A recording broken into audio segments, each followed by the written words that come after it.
সালাম আলাইকুম। হুট করেই পাকিস্তানে গেল কয়েক ঘন্টায় 12টি বড় শহরে যে ঘটনা ঘটেছে, এতে আসলে নানান কিছুর ইঙ্গিত পাওয়া যাচ্ছে। ভাবা যায় যে পাকিস্তানের কোয়েটা সহ বেলুচিস্তানের 12টি শহরে একযোগে অতর্কিত অভিযান হয়েছে, হামলা চালিয়েছে। আর এতে আপনার টোটাল মানুষের সংখ্যা সামরিক বেসামরিক মিলিয়ে 125 জন মানুষ মারা গিয়েছে। কি ঘটছে পাকিস্তান জুড়ে? মানুষ বিভিন্ন শহরে আতঙ্কে আছে, অনেকে শহর ছেড়ে পালানোর চেষ্টা করছে।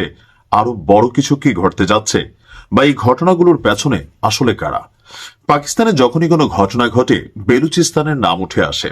আপনারা সকলে জানেন বেলুচিস্তান পাকিস্তানের যে প্রদেশগুলো আছে এর মধ্যে খুবই বৃহত্তর একটা প্রদেশ হচ্ছে বেলুচিস্তান, যারা দীর্ঘদিন যাবৎ স্বাধীনতার জন্য লড়াই করছে। আর বলা হচ্ছে এই বেলুচিস্তানের আন্দোলনের পেছনে ভারতের থেকে শুরু করে পশ্চিমা শক্তি যারা পাকিস্তানকে ভাঙতে চায় তাদের সেখানে ইনভেস্টমেন্ট, এমনকি এই ঘটনাগুলোর পেছনে সম্পৃক্ততার তথ্য বিভিন্ন সময় পাকিস্তান সেনাবাহিনী বা পাকিস্তান সরকার বলে আসছে। বেলুচ লিবারেশন আর্মি তারা এই ঘটনা ঘটিয়েছে, অর্থাৎ আমরা যা ভাবছি যে ঘটনার পেছনে অন্য কিছুই। পাকিস্তানের নিরাপত্তা বাহিনীর অন্তত 80 জন সদস্য নিহত হয়েছেন। নিহতদের মধ্যে দেশটির গোয়েন্দা সংস্থা, সন্ত্রাস বিরোধী দলের সদস্য আরো অনেকেই রয়েছেন। বিবৃতিতে এই বেলুচিস্তান লিবারেশন আর্মি যারা আছে BLA, তারা দাবি করছে তাদের যোদ্ধারা বেলুচিস্তানের একাধিক শহরে সিরিজ অভিযান চালিয়েছে। তারা এই অভিযানকে অপারেশন হ্যারো ফেস 2 এই নামে আপনার উল্লেখ করেছেন। পাকিস্তানে নিষিদ্ধ ঘোষিত এই সংগঠনের দাবি তারা 12 ঘন্টা ব্যাপী পাকিস্তানের রাজধানী ইসলামাবাদের নিরাপত্তা বাহিনী প্রশাসনিক স্থাপনায়ও তারা অভিযান চালিয়েছে। আর সামাজিক যোগাযোগ মাধ্যমে বেশ কিছু ছবি ছড়িয়ে পড়েছে, এবং কি অনেকেই এই সংগঠনের সদস্যদের অনেকেই গ্রেপ্তারের দৃশ্যপট আমরা দেখতে পেয়েছি।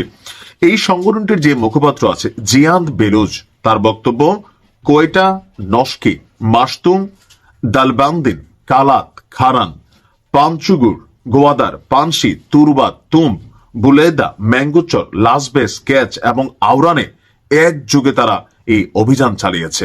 এটা কিন্তু হালকা নেওয়ার কোনো কিছুই নাই। সংগঠনটির দাবি শত্রুপক্ষ হচ্ছে পাকিস্তানের সেনাবাহিনী, প্রশাসন এবং নিরাপত্তা বাহিনীর যারা আছেন তারা। এই সকল বাহিনীর ভবনে যোদ্ধারা অভিযান চালিয়েছে। বেশ কয়েকটি অঞ্চলে সাময়িকভাবে পাক সেনাবাহিনীর চলাচল বন্ধ করে দেওয়া হয়েছে। এমনকি এই অভিযানে তারা নিজেদের 7 জন যোদ্ধা শাহাদাত করেছে বলেও তারা জানিয়েছে। তবে পাকিস্তান সেনাবাহিনীর মিডিয়া উইং দাবি করছে বেলুচিস্তানে ভারত সমর্থিত 92 জন সন্ত্রাসীকে তারা শেষ করে দিয়েছে। সেই সঙ্গে 18 জন বেসামরিক নাগরিক এবং 15 জন সেনাও নিহত হয়েছে। এখন পাল্টাপাল্টি দাবি আছে। আর বেলুচিস্তান এই মুহূর্তে উত্তাল আছে। এই শহর ছেড়ে অনেকেই আপনার চলে যাচ্ছে, এমনকি মসজিদগুলোতে সম্ভাব্য সামরিক হামলার প্রচার প্রচারণা চালানো হচ্ছে। হাজারো মানুষ তাদের বাড়িঘর ছেড়ে নিরাপদ শহরের উদ্দেশ্যে এখান থেকে চলে যাচ্ছে। তো সবকিছু মিলিয়ে এখানে পাকিস্তান সেনাবাহিনীর দাবি যে ভারত সমর্থিত যে গোষ্ঠীটা আছে বেলুচ, তাদের বিরুদ্ধে পাকিস্তান সেনাবাহিনী তাদের অভিযান এখানে কন্টিনিউ রাখবে। আবার অপরদিকে বেলুচ বলছে পাকিস্তান সেনাবাহিনীর বিরুদ্ধে তারা তাদের অভিযান কন্টিনিউ রাখবে। অর্থাৎ এক প্রকার গৃহযুদ্ধ। একটা দেশের মধ্যে যদি এরকম হয়, সেখানে গৃহযুদ্ধ ছাড়া আর কোনো কিছুই হয় না, আর এতে প্রাণ যায় সাধারণ মানুষের। এমন ঘটনা কোনোভাবেই কাম্য না। ভালো থাকুন। আসসালামু আলাইকুম।